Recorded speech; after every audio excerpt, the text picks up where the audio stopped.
Graphic design is an exciting field, but as a beginner, it can feel like you're navigating a maze with no map.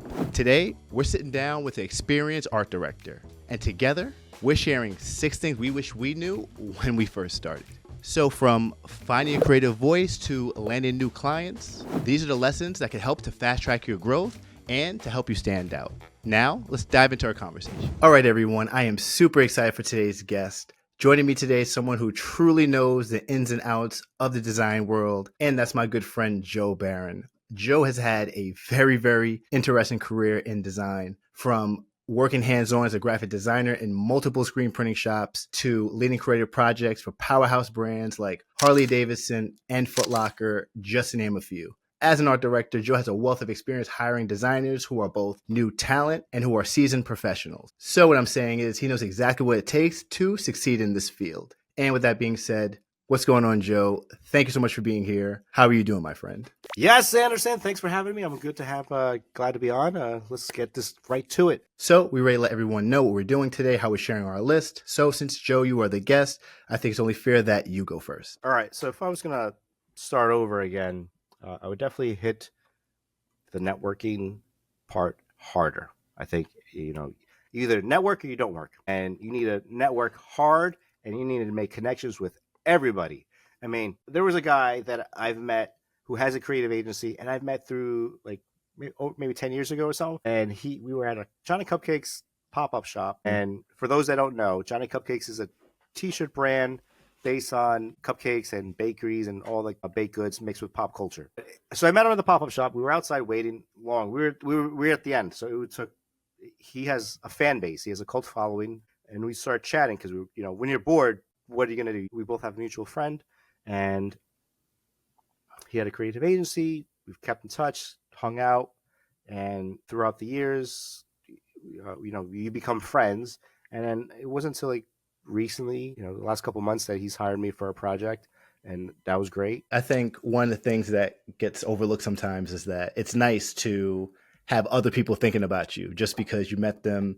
You said you met them years ago, and then recently he hit you up for a design job. And I think that's what's better than that, because I know when I first started, people were not reaching out because I also wasn't going to events, right? But here's the thing. So it wasn't, he didn't reach out to me. I reached out to him. I was giving him like, hey, I'm on my own, doing my business full time. This is what Congratulations, by the way. Like, yeah, thanks. Thank you. Yeah, but like I'm like, it's full time. It's not just a side hustle. I'm like, hey, I'm here. If you have projects, whatever, it's pretty much just letting people know. You gotta let people know all the time. And he was like, oh, that works out fantastic. Stars aligned. I need you for a project. Great, fantastic. And the same thing happened with another guy I knew from like the t-shirt community that Anderson and I both were part of. We had our t-shirt brands, and there was an online community. We hung out. I met him. I've seen him like 5 years ago at an event. I was like, well, cool. Found out that he's doing his own thing after working at an in-house agency. Let him know that, hey, I got a project. He let me know like, hey, I thought of you for an illustration project. Great, cool. That one kind of never went anywhere, but then he hit me up like, hey, I have a project for you that I think would be good for you. Would you be able to do it? And it ended up being some mural out in Michigan, which was fantastic. And that was a cool project to do. So even though, and like I said, congratulations for you jumping on the path of creating your own agency. But one of the things I don't want to overlook is the reason why he worked with you is because you guys have met. You guys had a conversation. He's met Joe. He liked Joe. And when the opportunity presented itself, he decided to go with you. That wasn't by accident. That's just because of he knows he's seen your work. He knows who you are. And I think sometimes that just gets overlooked. You know what I mean? Oh, yeah, no, you're selling yourself. So what you're doing is you're being friends with people. You're being friendly. It's networking. You got to know everybody. Yeah. If you leave a job and you were friends who really cool with the intern, then maybe that intern will get a job somewhere down the line. And who's really nice, but also a talented designer or illustrator or web designer. Yeah, whatever you are, this guy. Yep. Let me see if he's available for a project. It's building on relationships. And when it comes to networking, you need at least 7 touch points until somebody actually thinks of you on their own. And be like, oh, Anderson would be great for this project. He does this style that I think would work really well on this. It's all about networking. Hey, I got a project. This will be cool. It's you got to be big connection. You don't have to be best friends with them. You just got to be like stay on top of mind. And I also love And I also love that you said just being friendly and approachable. People underestimate how important that is. Just being a kind person, just being friendly, just being interested in what the other person is doing. Here Because are that's just how. keywords, Anderson, keywords to live by. Don't be a dick. And I also want to tell one story of us networking that I was very excited by because it landed you a job to be a photographer for Foot Locker, you know? And Mm-hmm. what's so funny about it is we never had a conversation about. I don't think I've ever asked you like, "Hey Joe, would you want to do photography for a major brand?" It just never came up. But when the opportunity presented itself, and I was doing a sneaker project with Foot Locker, they asked me like, "Hey, we need to do a photo shoot. Do you know anybody?" And you were the first person I thought of. Was like, "Oh, perfect. We got to do a photo shoot in New York City in the summertime. We got somebody." And it just organically happened. And by the way, the photo shoot came out great. And the best part about it was just felt like we were hanging out. You got the model. We were working, but we were having a good time. And I don't know about you, but that's one of the bigger projects I have in my portfolio. And like I said, it's amazing how we never talked about it. We never had the conversation about doing this project. But as soon as the stars aligned, we made it happen. It came out great. And it's just Yeah, because we've been friends for so long, and this is what networking does. You know what I mean? yeah. No, it was a fun project. It was But what great. I Thank you again. but what I will say is, especially as I think about this now, looking at it from the angle when I was doing this project, it was scarier for me to go out and hire somebody I didn't know because it was too much risk to it. Because I can see your portfolio, but I don't know if we're going to gel together. I don't know how you're going to approach and how you're going to do the photo shoot. There's too many unknown variables. So it's just kind of like you get comfortable with people, once you see how everyone gels on a project, you kind of see, this guy's cool. I can hang out with him. I'll hire him Mm-hmm. again. Because the thing is, once you network and show that you could prove that you can nail the project and get that done correctly and make it look good, and if the process is smooth, you're like, oh, you'll always want to hire them again. Of course. We want to make sure that along the way, it's not, it's not going to be a sucky project. It happens, but like you want to be able to enjoy the process. Yeah, no, I definitely agree. And this actually leads me to my next one. All right, so I'm up next. So the next one I have on my list, this one is super, super, super important. And I didn't know it was as important until I started creating my own artwork. I wish I knew you should create your own passion projects and put it out into the world. All right, so the reason why I say that this is important, I speak about this on two different levels, right? So the first one is putting out passion projects have landed me my biggest collaborations with different brands. So what do I mean when I say that? So for example, 8 years ago, I started a sneaker art print series. And honestly, I was just doing it just to create new ideas, put out new artwork into the world, also have some artwork to sell. My whole idea for this collection was I wanted to create artwork that spoke to the sneaker community because I felt like they just didn't have that. I knew they were into artwork, they treat sneakers like art, but they don't actually have posters to go with it, which is pretty wild because back in the 90s, sneaker posters or basketball posters were one of the biggest things out. Anyway, so when I started to create these posters, different brands started to reach out. And one of them that reached out was Foot Locker. And that's what started to get me into the sneaker world. And the reason why they reached out was they saw that I was speaking to a certain community that they were into, and they felt that I had a following that was building at the time. And they wanted to do a project with hopes of me being able to cross promote their customers and my customers at the same time. So, with that being said, when I first started, I really thought it was more about just putting out projects you've done with brands, the best artwork you've done. This should get you to get hired by different brands, more or less, or different companies. And that did not happen. It didn't happen at all. I would get jobs in between, nothing too crazy, jobs from probably from local brands. But it wasn't until I started to do the passion projects is where brands who I never even considered I would work with started to reach out because they really resonated with the idea and they wanted to pick a person that they felt has proven themselves or proven that this concept works to help do that for themselves. So that is something that, like I said, I wish I knew it sooner. So some of these opportunities wouldn't have happened 8 or 10 years in, but just having that valuable information is, like I said, is a game changer. Yeah, man. So that is super important because again, you want to be able to show proof that you could do the project. that that you can nail it, right?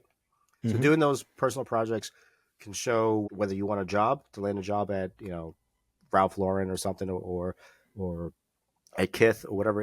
You want to be able to show that you know the industry. You need to show whatever industry you're choosing. You got to know the industry. So if you want to work Mm-hmm. with coffee shops, you know, you're not going to show them stuff that you did with clothing, Mm-hmm. unless they're planning to do whole merchandising.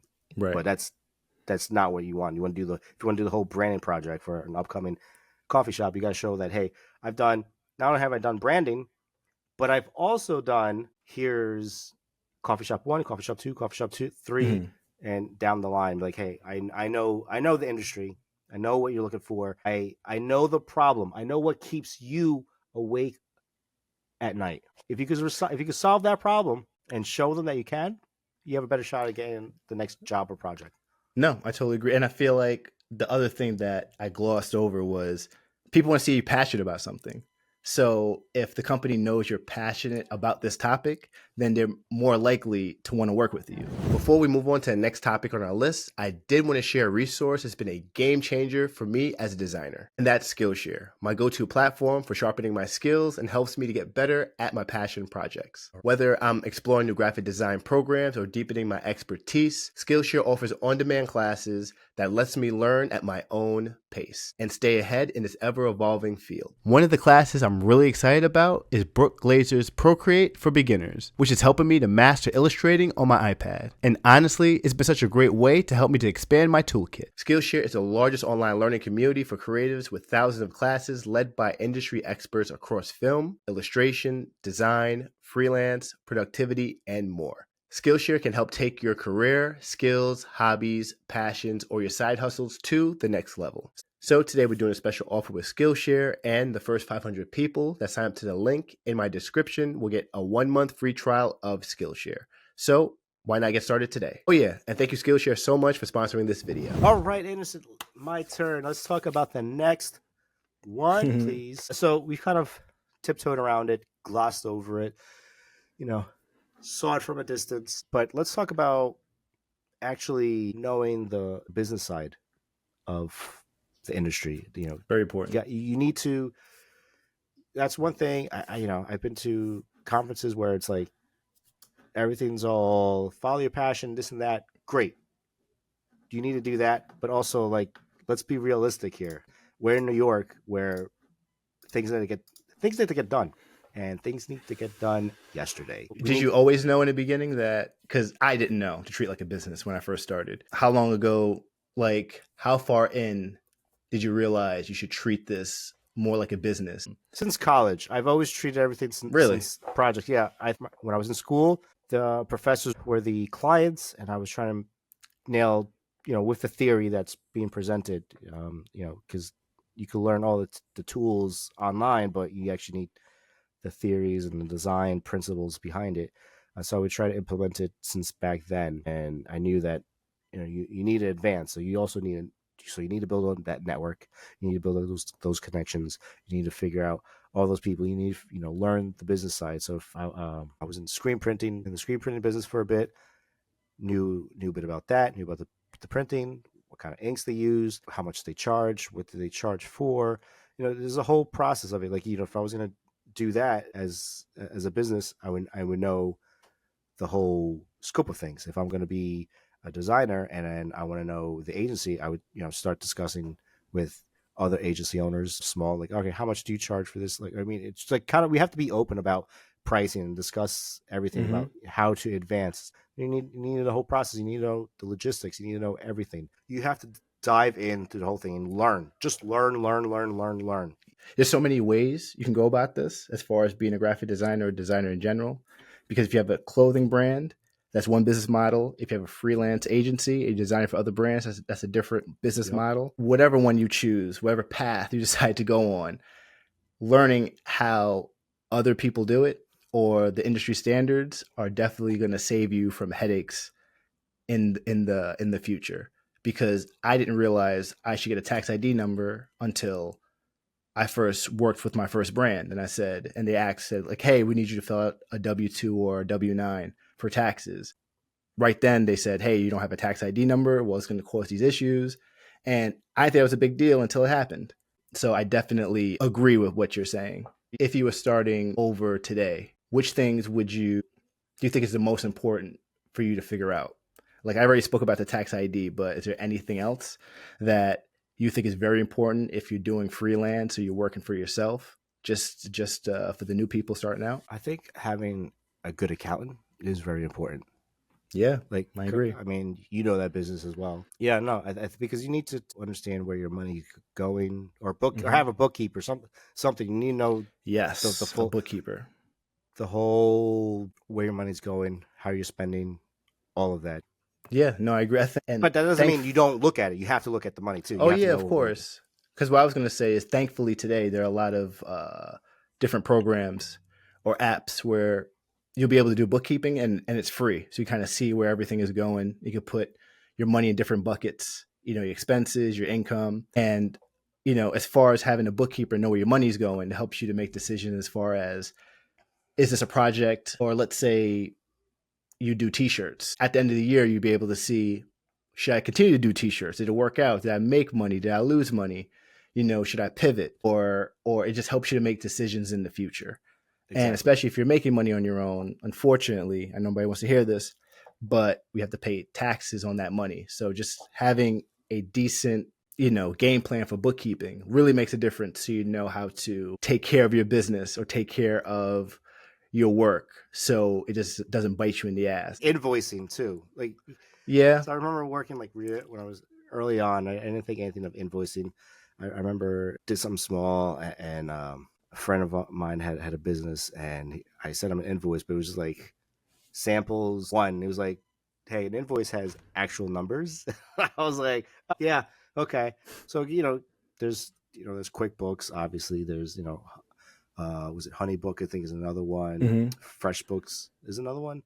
There's like so many resources. Invoicing is huge. Just having the right program to do that, or setting up a game plan for following up and how to approach people with invoices. Everybody's invoicing is different, so you got to figure that out on your own. But yeah, you can use a spreadsheet. There's Found Bank is another one. I mean, also, if you're going to do project management, are you big enough to do project management? Are you going to, are you going to use Asana? Are you going to use Trello? Are you going to use, are you just going to be using a Google spreadsheet until you're big enough to use Notion or ClickUp or one of those? It really depends. And the last one before we switch to what I got on my list, contracts. Even if you work for another company or you're doing it on your own, there's no avoiding contracts. It's going to happen. So one of the things I tell people is just to try to have a boilerplate one, a standard contract that covers most of all your design needs and all your legal jargon and stuff like that. And what I like to do is, or what I did after having little issues with contracts, is I hired a lawyer, had him do one contract, told him what I needed them to do, and I would use that anytime I pick up a new project, just to make my life easier, so I'm not running back and forth trying to figure out what needs to be in there, because it's going to happen eventually. Eventually, somebody's going to hit you up for you to work with them, and there's no way they're going to pay you or sign you up unless everything is written down. So just to save yourself a step, and I really, really, really wish I did this in the beginning. Just to have a draft contract really makes a huge difference. And another thing, if they ask for more, you could always add an addendum. So like you could always add that to the contract. Too. So that's a good point. You want to have it set up. Get yourself a good one. Depending on what industry you use, you just gotta figure out what do you want. I mean, there's just so much aside from the industry and also from your workflow. We could literally do an entire video on business, but that's just the tip of the quick iceberg. Summary. Exactly, tip of the iceberg. Just a quick summary of what I think you guys, what I wish I knew. All right, so the next one on my list is one that I really don't hear people talk enough about, and it happens all the time. And that's to learn to balance creativity with constraints. So what do I mean when I say that? That means even if you work for a company, you work for yourself, you're never going to have a big enough budget to do these projects. You're never going to have enough time to do these projects. So you need to learn to design, like I said, with constraints. So I'll give you guys an example. I'll tell you a story. as far as how I learned I needed to do this. And Joe actually talked about this a little earlier. But when I did my first sneaker design, I didn't even know I was doing sneakers, right? And the reason why I say that is when I got hired from Foot Locker, they wanted me to do t-shirt graphics for G.I. Joe. Cool. I said, no problem. I grew up with G.I. Joe. I would love to do that. 2 weeks into the project, they give me a call and they say, hey, I have good news for you and have bad news for you. The good news is A6 wants to be a part of the project. The bad news is they do not have the time or designer to create these sneakers for G.I. Joe. Now, with that being said, would you be willing to do it? So as soon as I got the news, I said to myself, oh my God, I actually have an opportunity to create some sneakers. I'm definitely going to take it. The bad news was it needs to be done in like 2 days. So as soon as I got the news, I said to myself, there's no way that's enough time to design sneakers. I need like a month to kind of get a game plan, figure out what I'm doing, find a sneaker model. But if I did that, it was never going to happen. So what I did was I went to Boston. The very next day, I went to the factory and I just figured it out. So the reason why I tell this story is I thought at the time when this happened, this would be a one-off. It is not a one-off. This happens way more than I would ever imagine, that brands are looking for a designer to do something and there just unfortunately isn't enough time to do it, and they look for somebody to do it. I wouldn't say as fast as possible, but to have a quick turnaround time, especially today where everybody's doing the job of 3 or 4 people. It is what it is. So with that being said, the best that you could do for yourself is just know that sometimes when you do these projects, you might not have enough time to do it. You might not have the biggest budget to get this project done. But as long as you ask yourself, hey, does this make sense? Does this align with my brand? Is this a company I want to work with? Is this an audience I want to create my designs for? If you have more yeses than nos, you should definitely do it. And you should definitely try your best to figure out ways to speed up your process, not to the point where you're cutting corners and the work isn't as good, but to the point where you're not spending all day brainstorming or spending weeks on time brainstorming, you never get started. So yeah, so that's what I definitely wanted to throw out there. What do you think, Joe? So there's I think it's the Parkinson's law, where it's when there's a deadline, you're gonna get it done. Obviously, if you get a lot of projects, you want to be fast, efficient, but you also want to be good. You want to make sure you don't make mistakes, because if you make mistakes, then it's kind of annoying. It's like if it goes into production and there's a mistake, and that can be costly. Mistakes can be very costly if you're going too fast, working too fast, and not getting it done. And one of the things I left out from my story that talks more from the budget standpoint, when I did these sneakers, I didn't get paid extra to do those sneakers. It was just, hey, do you want to just add this to what you're already doing? And I just made it work because it just made more sense to have it in my portfolio. And one of the things I said to myself was, how much money could I ask for me to make it worth it to really fight for this? Because even if they gave me, and I'm throwing out an arbitrary number, even if they gave me $20,000, that money's going to get spent on other things, and I'm not going to really have much to show for it. But however, this thing in my portfolio that's really, really difficult to do is way more important. So one of the things I was explaining to a friend at the time was, I couldn't pay for the amount of marketing that sneaker's going to do. I just can't. It's going to be in stores. People are going to buy it. People are going to shoot videos for it. I can't pay $20,000 worth of marketing. So I rather just do it for free, cross my fingers, and hope that I'm going to get paid in invisible exposure, which that's a whole different topic as far as working for free. In this situation, it just made perfect sense because I was already doing the project. This is just more of an add-on. So obviously, what you should have done, obviously for this project, this was a project where it had long-term benefits. It had long-term benefits. You were like, the money is what it is. They gave you more than what it should have been. You should have negotiated or renegotiated the amount, right? But for you, you thought the value was going to come later on and bring you more projects, right? You knew the value behind it. And I was just going to say that because here's the deal. I wasn't delusional at all. I've never done sneakers before. And at this time, I was more, I wouldn't say I was new. I was new as far as an artist with a brand name. Like, it is what it is. I knew exactly where I was. I understand that Foot Locker said, hey, we can get this designer. We don't have to pay much. We get some good work. And If it sells, great. If it doesn't really matter because we didn't really spend a lot of money. So I was well aware of their position. So that's why it made sense for me just to do the best job I could and not fight or try to negotiate for more money. Because if I was them, I would probably say no because I had nothing on my resume that would prove that they should pay me more, you know? So just me being real with myself and really just reflecting and just saying, I'm just happy I'm here. I'm going to make the best of the situation. I'm going to prove myself. And if it works out, great. Maybe they might do more stuff with me in the future. I don't know. But I don't want to do anything for this project not to happen. And that was my main concern because you know how it is sometimes. You get a phone call for a project. You could even be 90% done with a project and they can cancel at last minute because something happened. And you can see that today. There's so many movies that people have put out, directors that have shot. And I think Warner Brothers like canceled something $1 billion of movies because it just didn't make sense. So that was my main concern. So I didn't want to do anything that would stop that from happening. So it was a passion project that came to your table, and you thought you saw the value in it. And again, it goes back to what we were saying earlier about you have to prove your worth. You have to show your proof that you could to do something like that.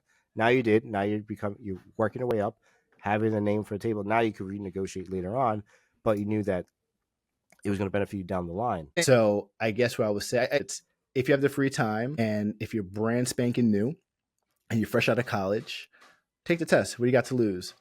But if you feel like you've been doing this for a while, you have a lot of work you could refer the company to, and you feel like it's not worth your time because of the payment, then I'm not mad at you for making that decision also. I just think you just have to make the best decision for you.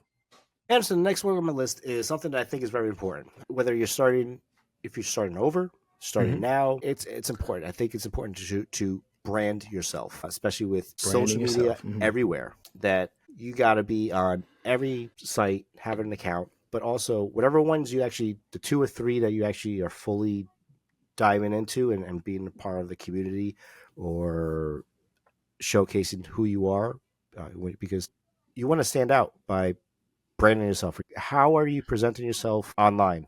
How are people perceiving you? Because you want to stand out. You want to be human. And it's funny that you say that because I was going to ask you, like, are you talking about branding yourself as far as video, branding yourself as far as photos? But I'm happy that you said as far as the artwork that you're putting out there, because I didn't even consider that. Yeah, and it goes back to like personal projects and passion, but it's also how are you presenting yourself all the time? Or nowadays everybody has a certain lights set up for YouTube videos or reels or TikToks or whatever. But what value are you providing? Are we providing entertainment? Are you providing knowledge? Are you just providing, a highlight reel? It's what are you sharing with the people? And like, what do you want to be known for? Or do you want to be a thought leader? Do you want to be like, hey, I'm the next greatest living artist in the 21st century? So I think because we've been doing this for so long, it's a little easier for us to be a thought leader in the space. But what I'm thinking is like, how does a person who's brand new brand himself? Because you want to get a job, you want to get hired. You don't want to say, hey, I'm brand new. I don't know what I'm doing yet. And I'll go first because I have one right at the top of my head. And I think just telling people that, hey, I'm passionate about this thing. I'm creating artwork around this thing still works as a way to brand yourself as an artist. Because you could be into skateboarding and you're starting to design skateboard graphics. Just that simple statement will brand you in a certain way, right? So is there anything else you think new people could do? So yeah, you have to really dive in and create a strategy for yourself. You have to realize what you want to do. Yes, if you're going to do skateboard graphics, you may be the skateboard graphic guy. Design t-shirt, you're the t-shirt guy. Okay, that's fine. You want to create how you're going to present yourself on social media. You want to try to create yourself a logo. That's kind of like a design school thing that everybody create something for yourself. You're going to present yourself on this site. You're going to discuss your knowledge. You're going to share it on these Facebook groups.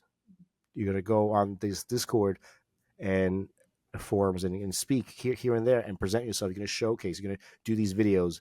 Show up with the same video. Hey guys, there's plenty of people where you can look and follow their path and see how they're doing it. What makes that video great and how and you'll see that there's similar colors, similar patterns of how they're recorded, similar this is just social media that I'm just talking about too. You gotta, how are you presenting yourself? I've had people send me stuff before. I still have it. It's like it sticks with you. And like if I have a project, I know this guy. He does good work. I've seen the book. I've seen what he's done. You want to be able to somehow showcase your work in some sort of matter. You want to be able to show your work in some sort of fashion, and it's got to be coherent. It's got to be consistent. It's across the board. It's got to look the same.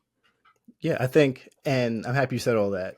Just to point out this power in branding yourself, no matter what level of design you're in. So even if you're new, for all I know, you might be the perfect person that speaks to that new younger audience. I don't know if is it Gen Z, Gen X, not sure what the proper term is, but is it alpha it might be alpha, but you could brand yourself as designers that speak for the alpha generation, right? Or maybe you're an older designer, you speak for the older generation. I think any of those work, and I feel like he really does help you to stand out. So I am happy that you pointed it out, because I totally forgot about that. Absolutely, you need to stand out on something. Like, I mean, if you're when you're branding, you're looking at all the competition anyway. You see if in the same field, if you're starting a fast food restaurant, you're going to look at all the competitors. What do they do right? What are the colors they use? How can we stand out? How is our advertising going to stand out? How is our product? Like, you're looking at everything across the board. So it's just the same thing. You're just doing it for yourself. This kind of leaves me, like, think of this. You're a business. That's it. It drives me crazy when people think, hey, I'm a freelancer.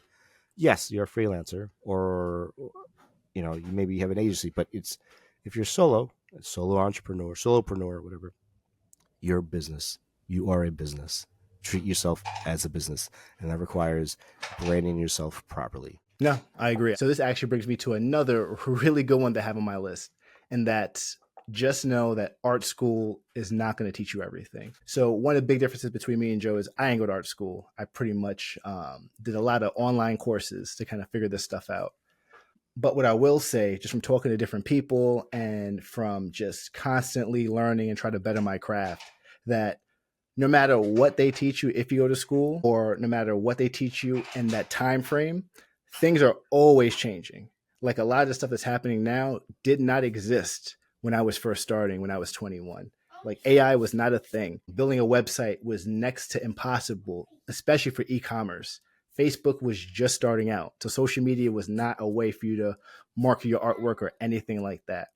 So I say all that to say that the best thing you could do for yourself is to try to find either different programs or maybe some summer classes, or even Skillshare is another great option. YouTube, of course. One of the things that I like to do is go on, I think it's called LinkedIn Learning now. Before it was Linda.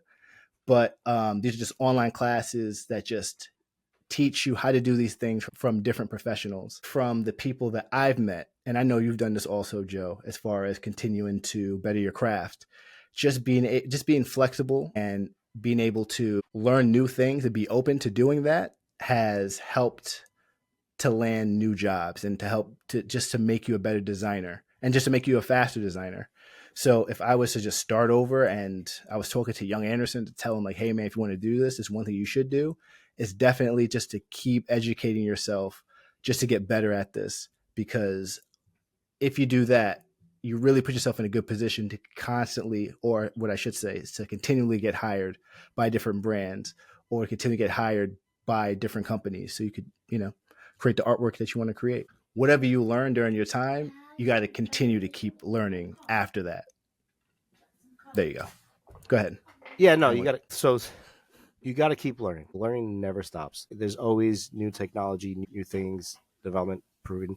Yes, social media was not what it is right now. How you're having everybody pretty much rebranding and making their logos much simpler, just so they could fit into this tiny little spot on your phone.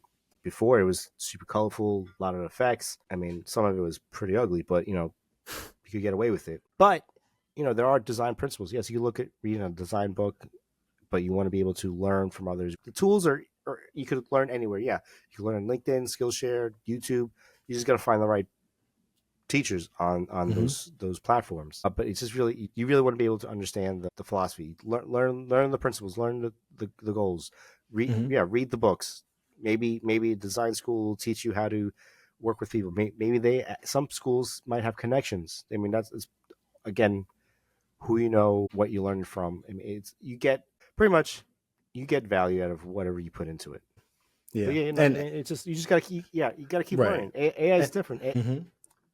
No, I agree, and that's totally true. And like I said, just so we're both on the same page, and I'm sure that we are, like learning the fundamentals, going to design school, and doing that. I think that's definitely important. I think it's very important, no matter how you get that information, because you need that for your career. I just think that, and this is people in different businesses, that it's a recipe for disaster to say that I was in school 10 years ago, 15 years ago, and I'm still only using the things that they taught me from then. And I have not tried to learn new things Oh outside of well, that. yeah, no. That's why Uh, there's part of right, it is right, that right. there's internships where you have to kind of learn a job, and when you Mm-hmm. actually get a job, you kind of learn the process. I mean, there's a lot of techniques that I learned working. Like Mm-hmm. there's techniques that, oh, this is how I do certain processes. It's Right.